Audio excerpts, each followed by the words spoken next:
किसी छोटे से गांव में एक पुरानी हवेली थी। यह कहानी एक बच्चे आर्यन की है जिसने वहां रहने का निर्णय किया। उसके माता पिता उसे सुनिश्चित करने के लिए बहुत सारे सवाल किए, पर आर्यन ने सभी बातों का बड़ी बेबाकी से जवाब दिया।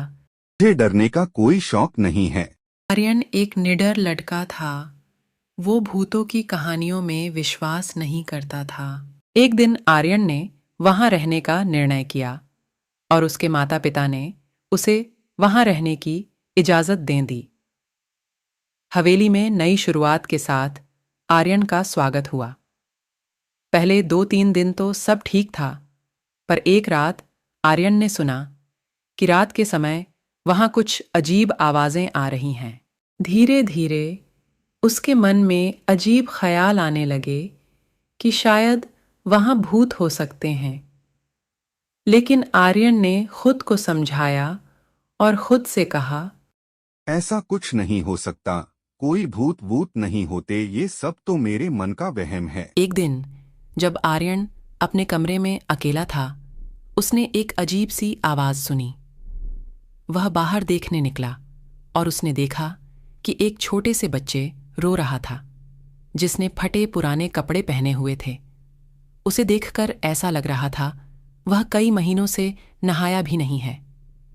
आर्यन ने बच्चे से पूछा, तुम कौन हो और तुम यहाँ कैसे आए हो? बच्चा मुंह चिढ़ाते हुए बोला, मैं एक भूत हूँ, लेकिन मैं डरावना नहीं हूँ। मैं यहाँ अकेला था, इसलिए मैंने तुमसे मदद मांगने आया हूँ। बबूत बच्चे ने आर्यन से कहा, क्या तुम मेरी मदद करोगे? आर्यन ने बच्चे को संबोधित किया, तुम डरावने भूत नहीं लगते हो। क्या तुम सच में एक भूत हो? तुम्हें यहाँ आकर कैसा लगा? बच्चा हंसते हुए बोला, यह बहुत अच्छा लगता है, पर तुम मेरे बारे किसी को नहीं बताओगे, ठीक है? आर्यन ने खुशी खुशी स्वीकार कर लिया और वह दोनों अच्छे दोस्त बन गए। भूत बच्चा आर्यन को अपने भूत दोस्तों से मिलवाता और रात के समय उनके साथ खेलता था। ऐसा बहुत समय तक चलता रहा, लेकिन आर्यन ने जाना कहानियों में कहे गए भूत और असली में भूत बहुत अलग होते हैं। ये इतने बुरे नहीं हैं जितने कहानियों में बताए जाते हैं। एक दिन गांव में एक बड़ा मेला आया। आर्यन और भूत बच्चा भी मेले में गए।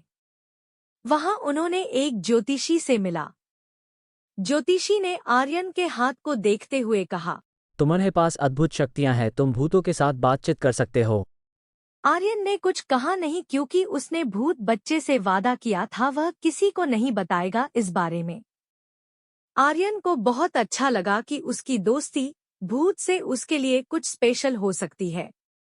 उसने भूत बच्चा को गांव के लोगों के सामने लाकर कहा, यह मेरा दोस्त है, एक खास भूत जो अब बहुत अच्छा है। ये वैसा भूत नहीं है जो आप लोग अपनी कहानियों में बताते हो। ये बहुत ही अच्छा बहुत है, बिल्कुल हम इंसानों जैसा ही।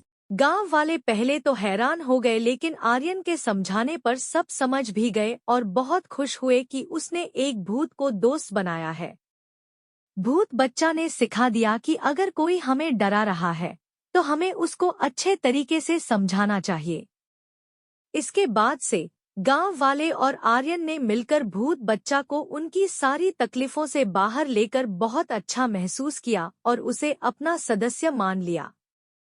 और कुछ समय बाद उस भूत की आयु पूरी हो गई और वो भगवान के पास वुशी वुशी चला गया। इस कहानी से हमें यह सीखने को मिलता है कि हमें दूसरों को उनके असली स्वरूप में स्वीकार करना चाहिए, चाहे वे आपके साथ जैसे भी हों। डर और भय छोड़कर हमें दूसरों के साथ सहयोग और मित्रता की ओर बढ़ना चाहिए। इसके रूप में आर्यन ने दिखाया कि हमारी आत्मा में डर का कोई स्थान नहीं है, और हम अगर सच्ची दोस्ती से जुड़ते हैं तो हम सभी भूतों से जीवन को बेहतर बना सकते हैं।